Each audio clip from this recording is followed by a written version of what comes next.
Well, Crescent's wave got nerfed, or did it? Because they increased the damage of the wave itself while decreasing the damage of the heavy attack. So if you're like me and you're playing a Crescent's wave build that has 150 intel, this net is about the same damage as it was before. The damage is a little bit lower, but the fact that the wave itself is hitting harder now, that's a big deal because it gives you better range damage with the greatsword than you had previously. Now, you guys know that I invested a lot of money into my Crescent's Wave build. The empowered rune glass were not cheap to buy, not to mention picking up a new ring that has arcane damage and all of this stuff. It was basically an entirely new set that I had to invest in. So I guess I am pretty happy with the change to Crescent's Wave. It is a nerf in some ways, it is a buff in other ways, but especially for Greatsword plus Musket or Rapier plus Musket, it didn't really hurt the build at all.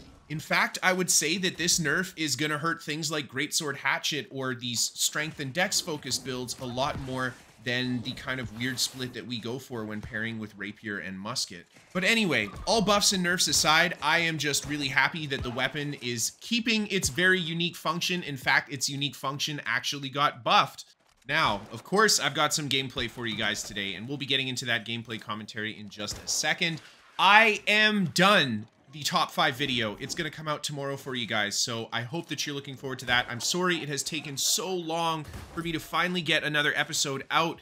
You guys are 50% of that though, so if you have an awesome clip, feel free to send it my way. Send it to Kristofer at pvpnewworld.com. And last but not least, there is a bit of a breakdown of this build at the end of the video, and of course a detailed written guide with more gameplay links and everything down below.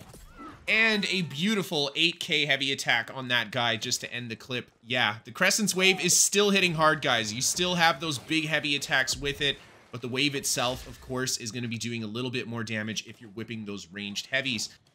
Now, as I kind of pull away from the spawn, a few guys peel off and chase me. And this is exactly what I want to do in this situation, is attract a few players and then run off to the side and see who will actually split away from the rest of the group. Of course, the fact that people are going to be pouring out of the spawn makes it a very bad place to actually fight in front of.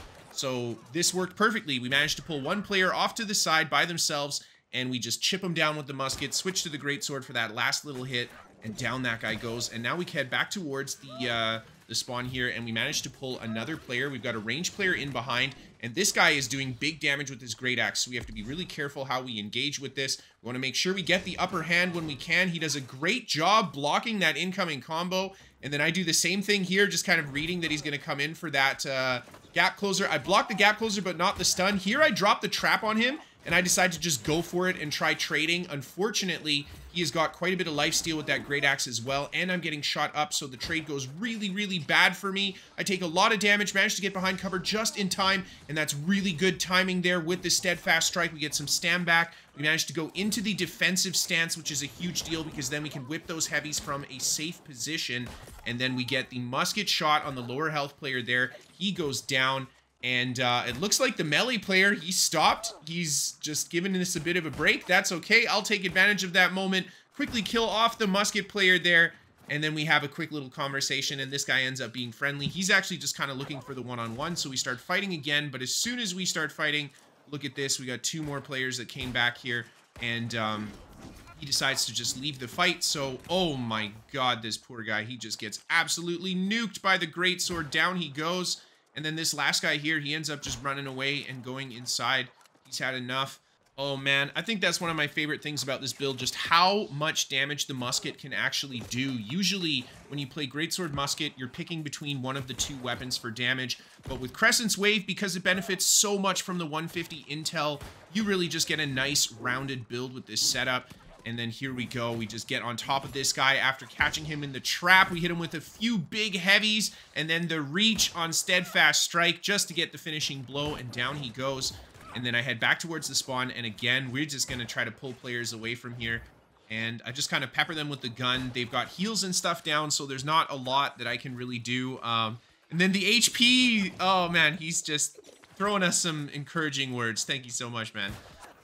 And I managed to catch a couple good shots on these guys as I kind of back up. Looks like one of the players there is kind of at half health, but I am very low on health.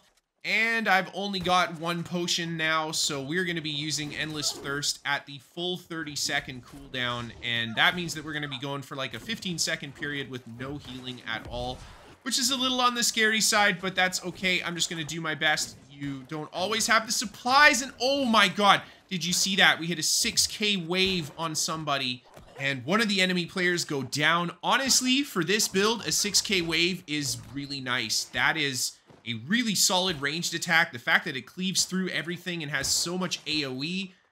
Yeah, if we had an Opal on, maybe we could be looking at almost a 7k wave on this build. Depends how you want to kind of build it.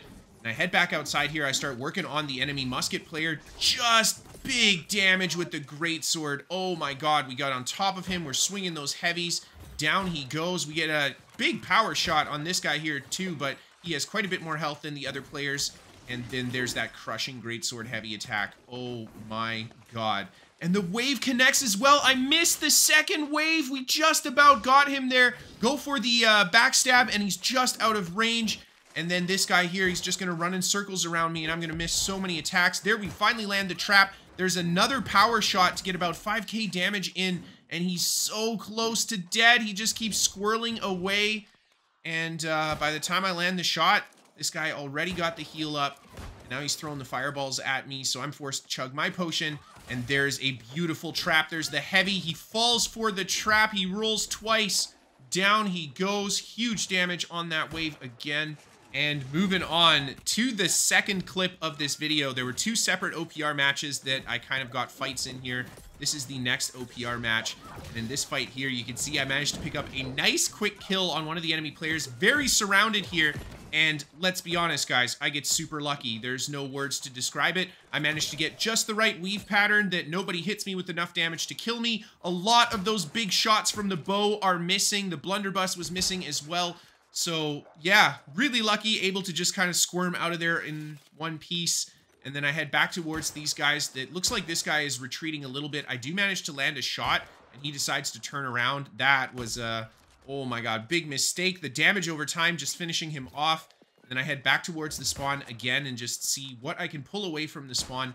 Start shooting at this guy with my gun. He starts shooting back. Unfortunately, he has immunity to damage just from being out of the spawn. And another enemy player's coming into it. He steps on one of the traps though. Big damage with my first shot. The second shot I miss as he just moves to the side. And then I go for that cross cut. Oh my god. Damage over time. I just like one tick gets him. And I love it. We've got the block up as we go for that heavy attack. Huge damage on the first heavy. The second heavy almost finishing off the third player there. And then I just continue to just back up. Use my gun to break a little bit of distance with traps from the melee player there. He decides that he doesn't want to chase, so I just kind of hold my ground here and just keep shooting back at them. And honestly, I'm the same way. If a musket player is running away from me with traps, I would just let them run. I hate chasing people if I can help it. And oh, this poor guy, he is very squishy. There is a big damage on the greatsword. We didn't even have to hit him with too much, and down he goes. And then a little bit of time goes by. I head towards the staircase, or the bridge here, sorry. And I get on top of this enemy greatsword player. Just huge damage on those exchanges. Oh my god, we just did the right timing with our rolls, just kind of offsetting his attacks and landing mine as he's winding up. Big damage on that guy. And then we've got two enemy range players again here. They're shooting at me, and I'm just kind of playing it a little bit. Honestly, we could have been a bit more aggressive. I'm just being a little coy here, just kind of waiting to see what else is going to come out of the spawn. And just waiting for someone to step on one of those traps. This guy does. I go for the steadfast strike. We get good damage into him. And then this is why I went for the steadfast strike. I wanted to have that defensive stance up as we are going for that heavy. And you can see we managed to get a lot of damage on the other player there with the connected heavy.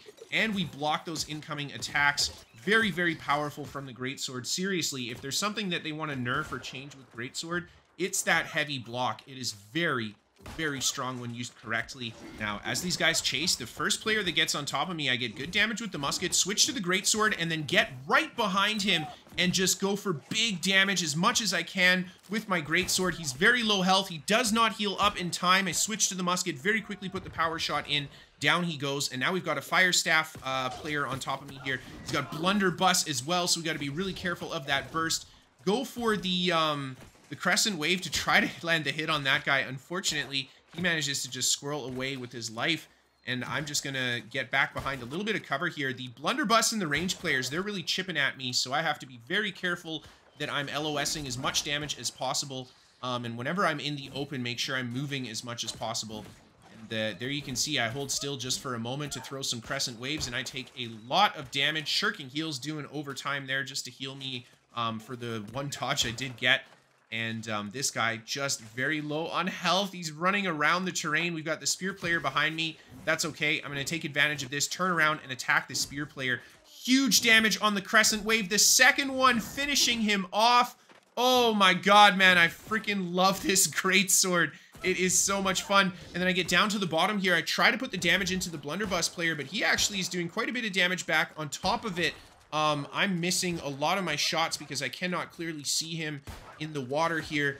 Then I go through the greatsword spin, manage to land it, big damage, and then, oh my god, man. Almost an 8k heavy attack again.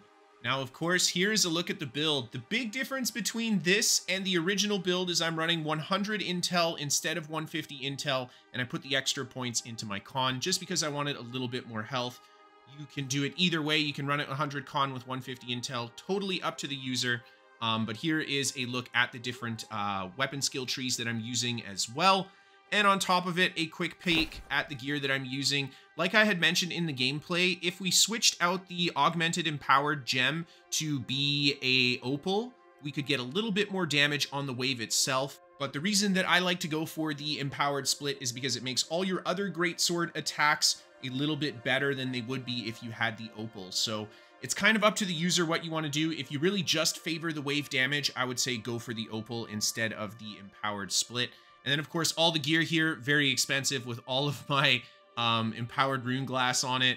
Yeah, this one cost me a pretty penny, but it is a very fun build. And I am crazy happy that the build is still in a really good spot after they nerfed the greatsword. So there you go, guys. Thank you so much, everybody, for watching. I hope that you enjoyed, and I hope to see you next time. Have a good one.